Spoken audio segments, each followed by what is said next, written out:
You can do everything you can to take care of your car, to maintain it well and to enjoy it. But it only takes one careless idiot to damage it. My S4 was parked at Tesco in a disabled space, no less, and someone ran into the back of it. Now, it's not a critical injury, it is just some paint missing, but I was only in the shop for a couple minutes just getting myself some lunch, and when I came back out, I saw a great big black mark on the back. Now, I actually thought that it was, effectively bird droppings, because that was common for where it was, but nope, upon closer inspection, that was the black was the bare plastic of the bumper where the paint had been scraped right off. My assumption of what happened is that someone who was rather careless was reversing out of the space or something like that, slightly nicked my car and probably didn't notice because they didn't leave a note. There was no evidence otherwise beyond a little bit of red paint still left on my car. And so, yep, that's pretty much it. Now, of course, this isn't the end of the world. It is just some paint. The car still works perfectly fine. There isn't even any gouging out of the plastic. The bumper is in otherwise good condition, minus some missing panes. But it's incredibly frustrating to care. I care a lot about this car.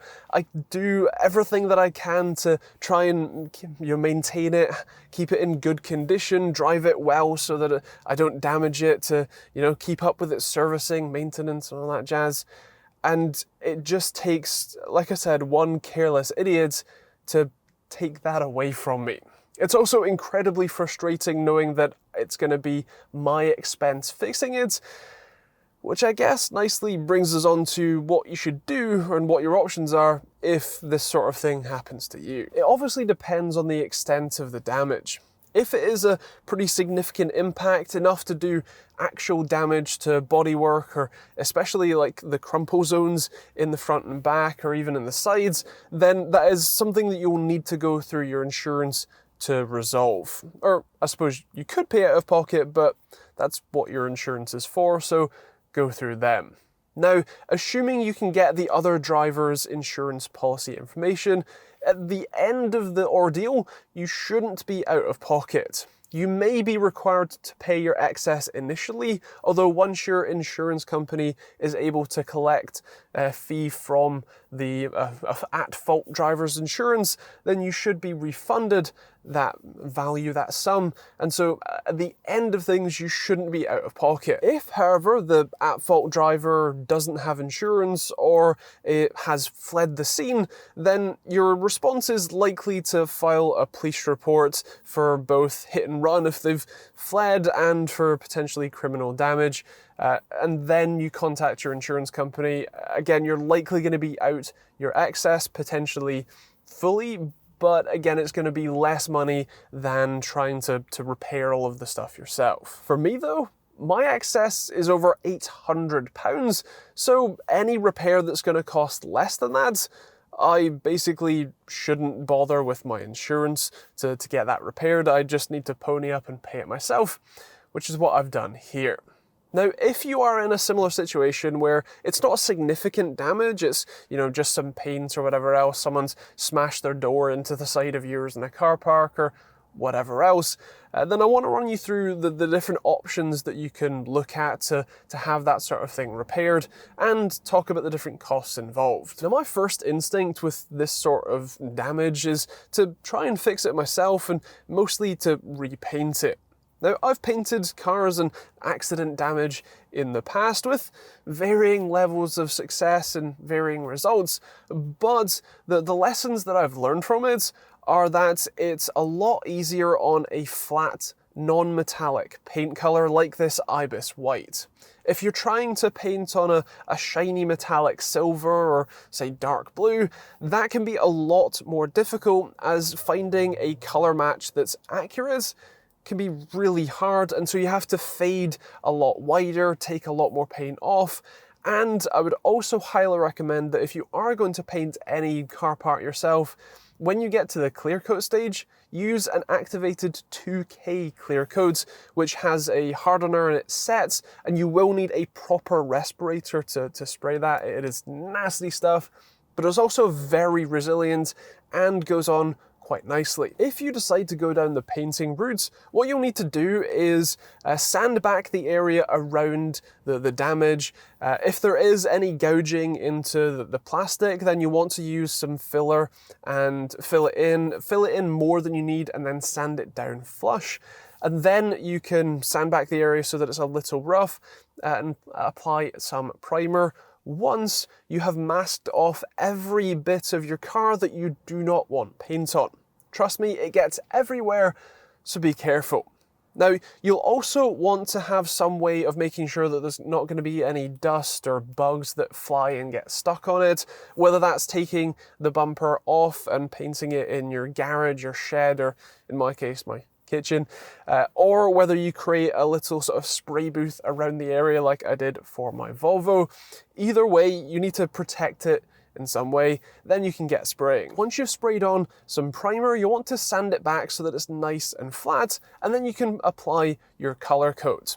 Halford sells a large number of colour matched paints, and while I'm not entirely sure that the colour matching is absolutely perfect, it should be good enough for a number of these sorts of flat colours. Like I said, metallic makes it a lot more difficult. Once you've got the colour laid down with a couple of layers, you can then sand that flat and apply your clear coat, again with a proper respirator. I cannot stress that one enough. The downside to painting it yourself is that you're going to spend about £50 to £100 in materials. It's probably going to take you a full weekend, if not longer, because trust me, the longer you wait between paints or between layers, the better it will be.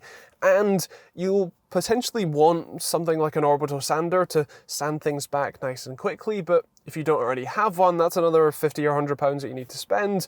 And it is a lot of hassle and time and effort to probably not get a perfect finish. If that doesn't sound like it's up your alley, you can of course get it professionally resprayed. On the professional side, you generally have two main options, either a full respray or a partial smart repair.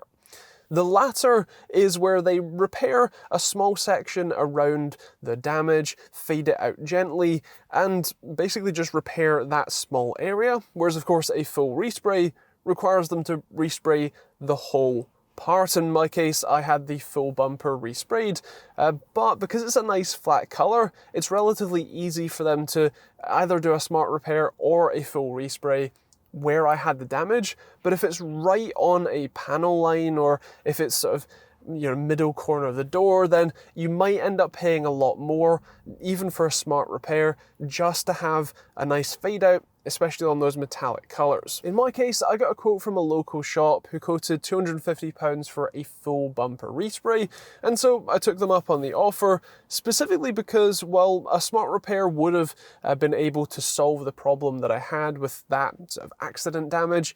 The bumper already wasn't perfect. There was a number of effectively lines from where my wheelchair had been brought in and out, so there was a few rock chips and things like that, and so I went for the option of, if I'm going to spend a bit of money, I may as well spend a touch more and get it nice and pristine.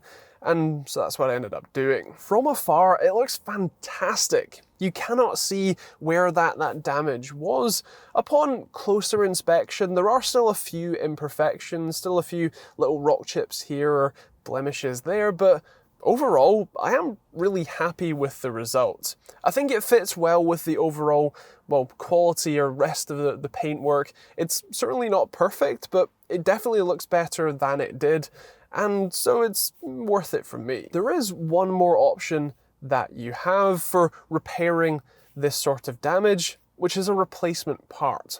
Now, I'm not talking about buying a new bumper from Audi, because that is going to be painfully expensive, especially once it comes colour matched to your vehicle.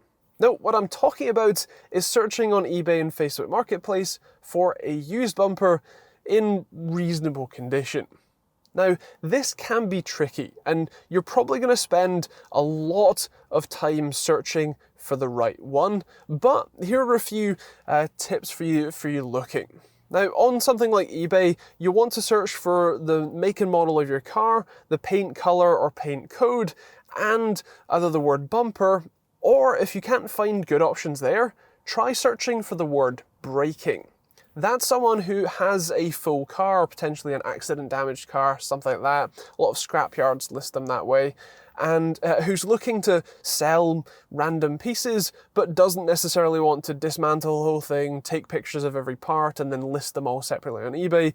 What you do is send them a message asking for more information, pictures, and a price on the parts you want, and then they can hopefully give you that information. You can haggle on a price, and you will want to find one that is either deliverable or close enough for you to go and collect it. Now, you will need to be careful to find a part that it is in good condition. Pictures can be deceiving, so do be careful, but if you have more significant damage than I had, you do have some gouging or cracking, then buying a replacement can be much cheaper and easier than trying to have your existing one repaired. To give you a rough idea on pricing, a replacement secondhand bumper for my car was going to be somewhere in the £200 to £300 range, meaning the price that I paid to get it resprayed is actually cheaper than even buying a used bumper.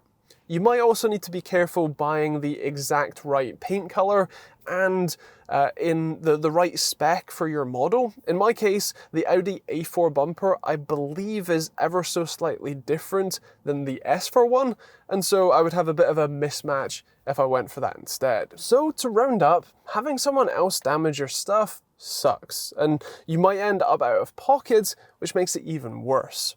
Personally, I took this opportunity to improve the overall fit and finish and quality of my car. It's certainly not perfect, but it definitely looks a lot better, and every time I open the boot, I am very pleased to see just how pristine it now looks, and it does help improve the value of the car a little.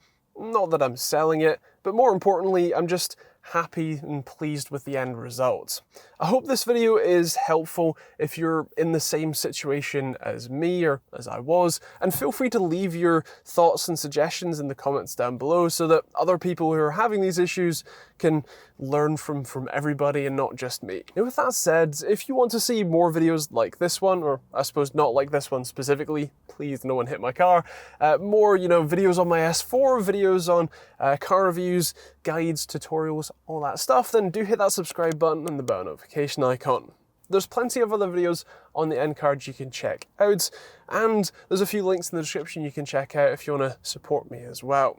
Otherwise, thank you very much for watching, hope you enjoyed it, and we'll see you on the next video.